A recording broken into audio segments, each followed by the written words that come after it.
नमस्कार, मैं सुनील आप सभी का एजुकेशन प्रवाह यूट्यूब चैनल पर हार्दिक स्वागत करता हूं। आज मैं उपस्थित हूं parametric and non parametric test को लेकर के और सांख्यिकी को लेकर के, जिसको कि हम प्राचलिक और अप्राचलिक सांख्यिकी के नाम से जानते हैं। दरअसल जब हम प्राचलिक और अप्राचलिक सांख्यिकी की बात करें,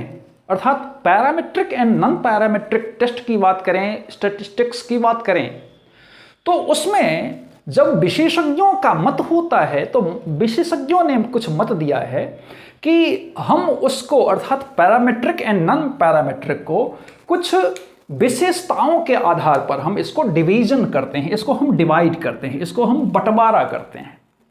तो जब हम बंटवारा करते हैं कि नॉन पैरामेट्रिक हम किसे कहें, अप्राचलिक हम किसे कहें, प्राचलिक हम किसे कहें, अर्थात पैरामेट्रिक हम किसे कहें, तो उसकी कुछ भूमिकाएं होती हैं, कुछ विशेषताएं होती हैं। जिस विशेषताओं और भूमिकाओं के आधार पर हम ये कहते हैं कि ये क्या है, तो पैरामेट्रिक है, पैरामेट्रिक टेस्ट है या पैरामेट्रिक स्टैटिस्टिक्स है, और दूसरा नॉन पैरामेट्रिक स्टैटिस्टिक्स है। अब हम पैरामेट्रिक की अगर हम बात करें तो ऐसी जीव संख्या का मतलब होता है पॉपुलेशन। पॉपुलेशन अर्थात आबादी, अर्थात जीव संख्या। हम ऐसी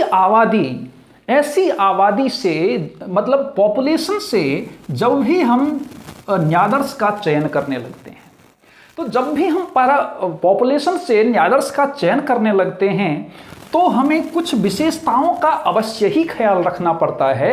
मुख्य रूप से 3 विशेषताओं का ख्याल रखना पड़ता है।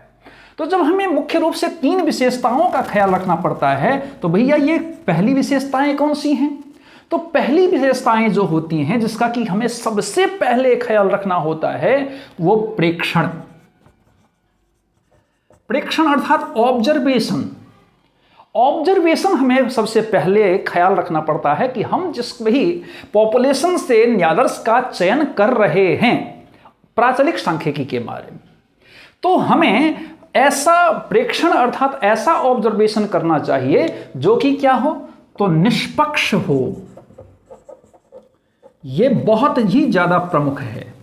अर्थात एकदम निष्पक्ष प्रेक्षण हो, एकदम से निष्पक्ष ऑब्जर्वेशन हमारा हो। अगर हमारा निष्पक्षता के साथ ऑब्जर्वेशन नहीं होता है, उस हालत में हम कभी भी उसको हम पैरामेट्रिक या प्राचलिक सांख्यिकी का रूप नहीं दे सकते हैं। तो इसमें सबसे पहला क्या हो, तो निष्पक्ष प्रेक्षण। निष्पक्ष प्रेक्षण से मतलब ये होता है कि जब हम किसी भी मतलब जीव संख्या से अर्थात पॉपुलेशन से, हम आबादी से अर्थात जब हम न्यादर्स का चयन करने लगते हैं तो हमें इसके निष्पक्षता का ध्यान अवश्य रखना होता है कि किसी के साथ पक्षपात ना हो। अर्थात जब हम चुनाव करते हैं, यहां से पॉपुलेशन से जब हम आबादी से जब हम न्यादर्स का चुनाव करने लगते हैं, तो इसमें सभी का विशेष रूप से ध्यान रखा जाना चाहिए कि हमें अगर हम किसी एक का अगर चयन करने जा रहे हैं तो उससे कोई दूसरा प्रभावित तो नहीं हो रहा है। अगर दूसरा प्रभावित हो रहा है तो वहां पर निष्पक्षता नहीं है। या फिर अगर हम किसी का चेहरा देख करके ये बहुत सुंदर है तो इसका हम चयन करने लगते हैं, या जिसको कि हम बहुत अच्छा मानते हैं हम उसका चयन करने लगते हैं, या फिर किसी ने मुझे रेकमेंड किया, सुझाव दिया कि इसका आप चयन कर लीजिए और मैंने उसका चयन कर लिया। अर्थात किसी भी तरीके से अगर हम पक्षपात करने लगते हैं तो वो निष्पक्षता तो कहलाएगा ही नहीं, और जब निष्पक्ष नहीं कहलाएगा तो वैसे प्रेक्षण को, वैसे ऑब्जर्वेशन को हम पैरामेट्रिक की श्रेणी में नहीं रखेंगे, अर्थात प्राचलिक की श्रेणी में नहीं रखेंगे। पहला तो ये हो गया कि प्रेक्षण कैसा होना चाहिए, तो निष्पक्ष प्रेक्षण होना चाहिए भैया। दूसरा कुछ क्या होता है कि वो जो सामान्य वितरण हो, क्या हो, तो सामान्य वितरण हो, अर्थात जो भी वितरण, सामान्य वितरण मतलब जो भी हम आबादी का चयन कर रहे हैं, आबादी से प्रतिदर्श का चयन कर रहे हैं, वो क्या हो, तो सामान्य रूप से वितरित हो। अर्थात बिल्कुल ऐसा नहीं कि हम कहां से ले रहे हैं, वैसा नहीं, हमें भी नहीं पता होना चाहिए कि हम कहां से ले रहे हैं। तो उसका जो वो नॉर्मल डिस्ट्रीब्यूशन से ही हम उसका चयन करें। तो ये दूसरा पैरामीटर आपका हो गया, ये सेकंड पैरामीटर हो गया। और तीसरा जो पैरामीटर होता है वो होता है कि हम जब भी चयन करने लगते हैं तो उसमें क्या हो, तो मीन, अर्थात जब भी हम चयन करने लगें तो उसमें जो भी चर राशि का हम चयन करने लगते हैं तो उसमें कम से कम क्या हो, तो माध्य से, अर्थात चलिए हम इसको मीन से, अर्थात माध्य से हम इसका चयन करने लगें। या फिर हम ऐसा कहें कि इसको हम कम से कम अंतराल मापनी जो होता है, अंतराल मापनी पर, अर्थात जो अंतराल मापनी होता है, इंटरवल स्केल होता है, इंटरवल स्केल पर हम जरूर इसको रखें। अर्थात हमारा, आपको पता होगा कि मापनी मुख्य रूप से 4 होते हैं। उस 4 में सबसे पहला कौन सा होता है, नॉमिनल होता है, फिर आपका ऑर्डिनल होता है, फिर आपका इंटरवल होता है, और फिर आपका रेशियो होता है। तो ये जो प्रेक्षण हो, अर्थात ये जब पैरामेट्रिक टेस्ट की हम बात करेंगे, पैरामेट्रिक सांख्यिकी की हम बात करेंगे, तो जब हम इसका चयन करने लगते हैं, यहां से यहां की आबादी का चयन करने लगते हैं, तो इसमें क्या हो, तो इन दोनों का, अर्थात ऊपर वाला जो दोनों है, अर्थात इंटरवल और रेशियो, अर्थात अगर रेशियो नहीं भी हो तो कम से कम इंटरवल मापनी, अर्थात अंतराल मापनी का की जगह उसमें जरूर हो, जिससे कि हम क्या करें, तो गणितीय गणना में कभी भी दिक्कत ना हो, जिससे कि जोड़ घटाव गुणा वगैरह वगैरह का हम चयन कर लें। इसमें जो चयन होता है मुख्य तौर पर अगर हम देखें तो इसके माध्यम से जब भी हम चयन करने लगते हैं तो इसमें कौन कौन से मुख्य तौर पर टेस्ट का हम यूज करते हैं, तो इसमें टी टेस्ट का यूज करते हैं, इसमें टी टेस्ट का यूज करते हैं, हम एफ टेस्ट का यूज करते हैं, हम एफ टेस्ट का यूज करते हैं, हम स्टैंडर्ड डिविएशन एसडी, जिसको कि हम कहते हैं स्टैंडर्ड डिविएशन वगैरह का हम टेस्ट का उपयोग करते हैं, और हम इसके माध्यम से ऐसा कह सकते हैं कि ये पैरामेट्रिक टेस्ट है, अर्थात ये जो प्राचलिक सांख्यिकी है, हम इस प्राचलिक सांख्यिकी में मुख्य रूप से इसका ख्याल रखते हैं। अब हम आ जाते हैं नॉन पैरामेट्रिक पर।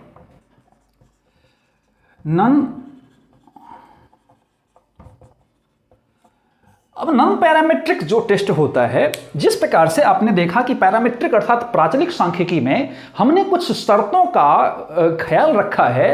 तो मुख्य रूप से जब हम नॉन पैरामेट्रिक अर्थात अप्राचलिक सांख्यिकी हम जब बात करते हैं तो इसमें मुख्य शर्त बहुत कुछ होते नहीं हैं।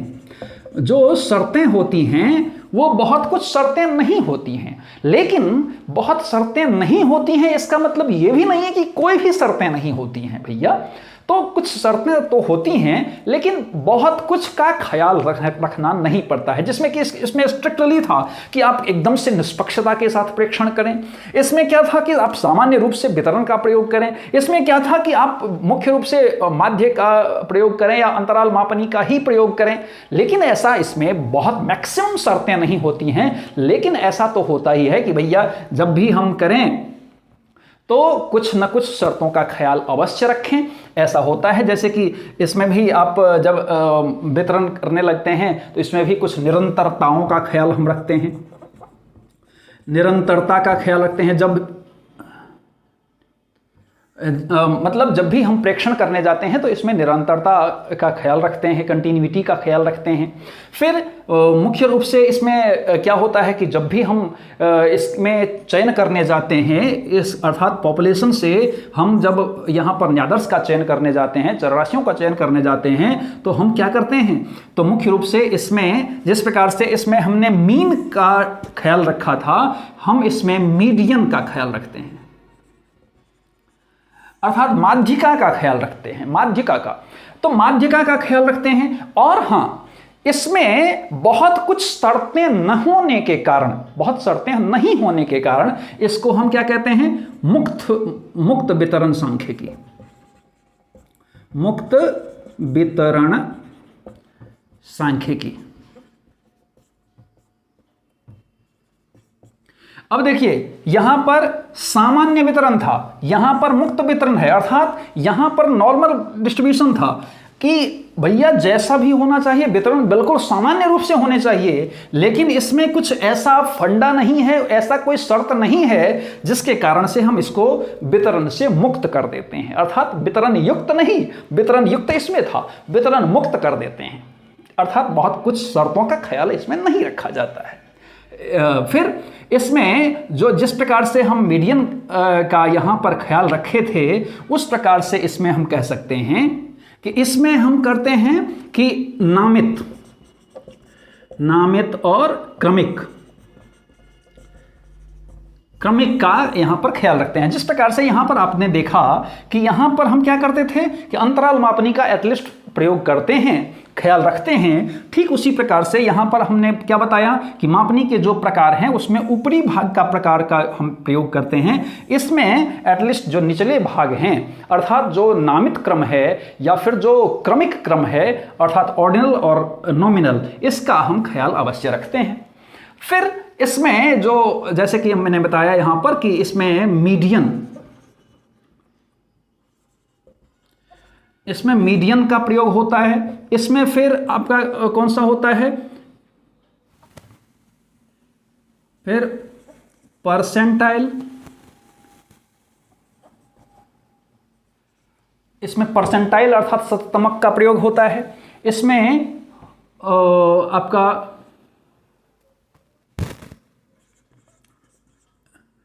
Spearman rank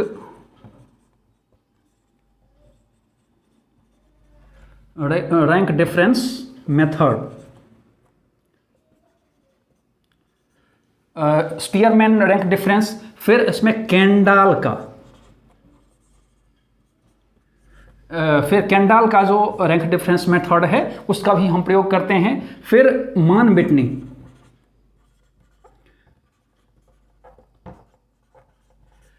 Whitney you test, इसमें इस प्रकार का प्रयोग करते हैं। अर्थात जब हम पैरामेट्रिक की बात करते हैं, नॉन पैरामेट्रिक की बात करते हैं, तो जब भी आपको परीक्षा में आए कि टी टेस्ट का प्रयोग, एफ टेस्ट का प्रयोग, स्टैंडर्ड डिविएशन का प्रयोग हम किस में करते हैं, तो आप सीधे आ जाएंगे कि हम प्राचलिक सांख्यिकी में इसका प्रयोग करते हैं। इसको हम एक प्रकार से दूसरा जो हम कहते हैं तो वो इसमें इसका प्रयोग करते हैं टोटल। फिर जब हम नॉन पैरामीट्रिक की बात करते हैं, कई बार पूछा जाता है, आपको घुमा फिरा के क्वेश्चन पूछता है कि मीडियन का प्रयोग हम किस में करते हैं, परसेंटाइल का प्रयोग करते हैं किस में करते हैं, स्पीयरमैन रैंक डिफरेंस मेथड का किस में प्रयोग करते हैं, केंडाल का किस में प्रयोग करते हैं, मान विटनी यू टेस्ट का प्रयोग किस में करते हैं। तो ये सब टोटल का टोटल क्या है, तो नॉन पैरामेट्रिक टेस्ट होते हैं, अर्थात नॉन पैरामेट्रिक जो प्राचलिक सांख्यिकी होते हैं उसमें इसका प्रयोग करते हैं। तो मुझे लगता है कि बेहतर ढंग से आपने इन सारी चीज़ों को समझा होगा। इसी प्रकार से पढ़ने के लिए आप एजुकेशन प्रवाह यूट्यूब चैनल को सब्सक्राइब कीजिए, लाइक कीजिए, शेयर कीजिए, कमेंट कीजिए और साथ ही बेल आइकन को जरूर प्रेस कीजिए ताकि आपको आने वाले सभी वीडियो मिलते रहे। धन्यवाद।